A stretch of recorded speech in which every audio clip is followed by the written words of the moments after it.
Hi friends, வாங்க இன்றைக்கி எங்கள் வீட்டில் என்ன சமையல் பாருங்கள். இது கத்திரிக்காய் முள்ளங்கி போட்டு முருங்கைக்காய் போட்டு சாம்பாருங்க. சாம்பார் வச்சேன். இது அப்பளம் வடை, வாழைக்காய் பொரியல், வெள்ளரிக்காய் பச்சடிங்க. தயிர் போட்டு வெள்ளரிக்காய் பச்சடி. இது பார்த்திங்கன்னா ரசம் வச்சுருக்கேன்.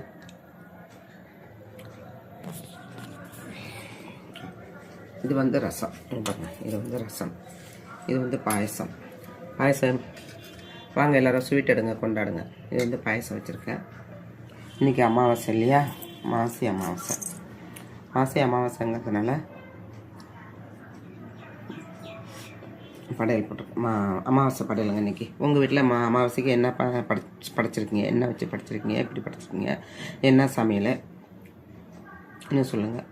உங்கள் வீட்டில் என்ன சமையல், யாரெல்லாம் அமாவாசை விரதம் வச்சு படையப்படுங்க. ஏன்னா நம்மளுடைய பித்ருக்களுக்கு படைக்கணும்னு சொல்லுவாங்க இல்லையா. சிலர் அப்பா அம்மா நல்லா இருக்கும்போது கவனிக்க மாட்டாங்கங்க. இறந்ததுக்கப்புறம் நீங்கள் நினைப்பீங்க, நீங்கள் மட்டும் நான் நல்லா பார்த்துக்கிட்டு இருக்கீங்களா அப்படின்னு கேட்காதீங்க. பார்த்துக்க மாட்டாங்க. ஆனால் இருக்கும்போது பார்க்காம இறந்ததுக்கப்புறம் இதெல்லாம் வச்சு படைப்பாங்கங்க. என்ன இதெல்லாம் வச்சு படைப்பாங்க. இது ஹாட் வாட்டர், குடிக்கிறதுக்கு ஹாட் வாட்டர். அப்போ நீங்கள் நீங்கள் செஞ்சீங்களா, பார்த்தீங்களா அப்படிம்பாங்க. நான் கல்யாணம் பண்ணிவிட்டு உடனே குஜராத் போயிட்டேங்க. நான் என் மாமனார் ரொம்ப நல்ல மனுஷர்.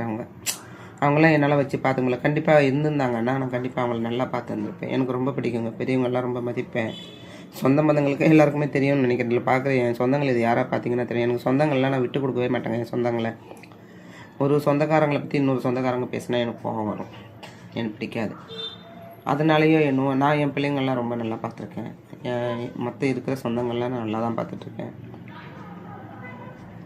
என் மாமியார் மாமனார் அவங்களாம் நான் அவங்களை நல்ல முறையாக பார்த்துக்க முடியல. நல்ல முறையான்னு சொன்னால் அவங்கள வச்சு ஒரு நாள் கூட அவங்க என் கையால் நான் சமைச்சு சாப்பிட்டதில்லை. ஏன்னா கல்யாணம் பண்ணிவிட்டு நான் உடனே குஜராத்துக்கு போயிட்டேன்.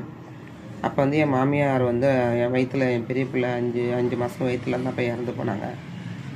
இறந்து போனதுனால அப்புறம் நாங்கள் டெத்து கூட வர முடியாமல் போயிடுச்சுங்க. ஏன்னா அப்போல்லாம் 85 நான் கல்யாணம் பண்ணிட்டு போகும்போது அந்த டயத்தில் இந்த டெலகிராம் தாங்க வரும். அப்போ இவர் வெளியூரில் இருந்தார். டெலகிராம் நான் இருக்கிற ஊருக்கு நாங்கள் இருந்த ஊருக்கு அந்த டெலகிராம் பார்த்துட்டு அப்புறம் என்கிட்ட சொன்னார் இந்த மாதிரின்னு. எங்களால் உடனே ஃப்ளைட்டில் அப்போல்லாம் எங்களுக்கு ரொம்ப கஷ்டம். அப்போல்லாம் எங்களால் ஃப்ளைட் பிடிச்சி உடனே வர முடியாது, வசதி இல்லை. அப்புறம் வயிற்றில் குழந்தை வேறு, இவருக்கும் சம்பளம் குறைவு. அப்போல்லாம்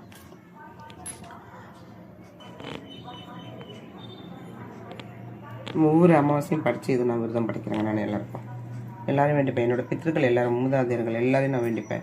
எல்லோரும் வாங்க, எல்லோரும் சாப்பிடுங்க, எல்லோரும் நல்லா இருங்க, சந்தோஷமாக இருங்க. ஏதோ என்னால் முடிஞ்சதை நான் செஞ்சு வச்சுருக்கேன். சாப்பிட்டுட்டு அனுகிரகம் பண்ணுங்கள், எங்களுக்கு ஆசீர்வாதம் பண்ணுங்கள், என் பிள்ளைங்களுக்கு ஆசீர்வாதம் பண்ணுங்கள். என் பிள்ளைங்க நல்லா இருக்கணும். என் பிள்ளைங்களும் அப்புறம் உங்களுடைய வாரிசு தானே. உங்கள் வாரிசை நல்லா பத்திரமா பார்த்துங்க. என் பிள்ளைங்கள சந்தோஷமாக நோய் நொடி இல்லாமல் வைங்க, காயில் கருப்பு இல்லாமல் வைங்க. என் பிள்ளைங்க எப்போ எங்கே போனாலும் எங்கே வந்தாலும் பத்திரமா போயிட்டு பத்திரமா வரணும். அது கூடவே போய்ட்டு கூடவே வாங்க, துணையாக இருங்க. ஒரு துணையாக இருங்க. நான் எப்பவுமே வேண்டிப்பேங்க. நான் எப்போல்லாம் என் மாமனார் ஞாபகம் வருது அப்போல்லாம் நான் வேண்டிப்பேன். நான் அவங்க தான் நமக்கு எல்லாமே. சரியா? அதுமாரி நீங்களும் அதுமாரி பண்ணிங்கன்னா சொல்லுங்கள். உங்கள் மூதியோதர்கிட்ட வேண்டிக்கோங்க. இறந்தவங்களுக்கு இதுமாரி அமாவாசைக்கு படைச்சி சந்தோஷமாக இருங்க, சந்தோஷமாக சாப்பிடுங்க. ஆச்சு ஃப்ரெண்ட்ஸ், வாங்க சாதம் சாப்பிட்டாச்சு. வாங்க இன்றைக்கி சேமியா பால் பாயசம். யாருக்கெல்லாம் சேமியா பால் பாயசம் பிடிக்கும் வாங்க சாப்பிடுங்க. இன்றைக்கி இதுதாங்க எங்கள் வீட்டில் சிம்பிள் சாப்பாடுங்க. சரியா? உங்கள் வீட்டில் என்ன சாப்பாடுன்னு சொல்லுங்கள். இந்த வீடியோ பிடிச்சிருந்தால் லைக் பண்ணுங்கள், கமெண்ட்ஸ் பண்ணுங்கள், சப்ஸ்கிரைப் பண்ணுங்கள், சப்போர்ட். Okay, thank you. பிடிச்சிருந்தா ஷேர். ஆச்சு ஃப்ரெண்ட்ஸ், வாங்க சாதம் சாப்பிட்டாச்சு. வாங்க இன்றைக்கி சேமியா பால் பாயசம். யாருக்கெல்லாம் சேமியா பால் பாயசம் பிடிக்கும் வாங்க சாப்பிடுங்க. இன்றைக்கி இதுதாங்க எங்கள் வீட்டில் சிம்பிள் சாப்பாடுங்க. சரியா? உங்கள் வீட்டில் என்ன சாப்பாடுன்னு சொல்லுங்கள். இந்த வீடியோ பிடிச்சிருந்தால் லைக் பண்ணுங்கள், கமெண்ட்ஸ் பண்ணுங்கள், சப்ஸ்கிரைப் பண்ணுங்கள், சப்போர்ட். Okay, thank you. பிடிச்சிருந்தா ஷேர்.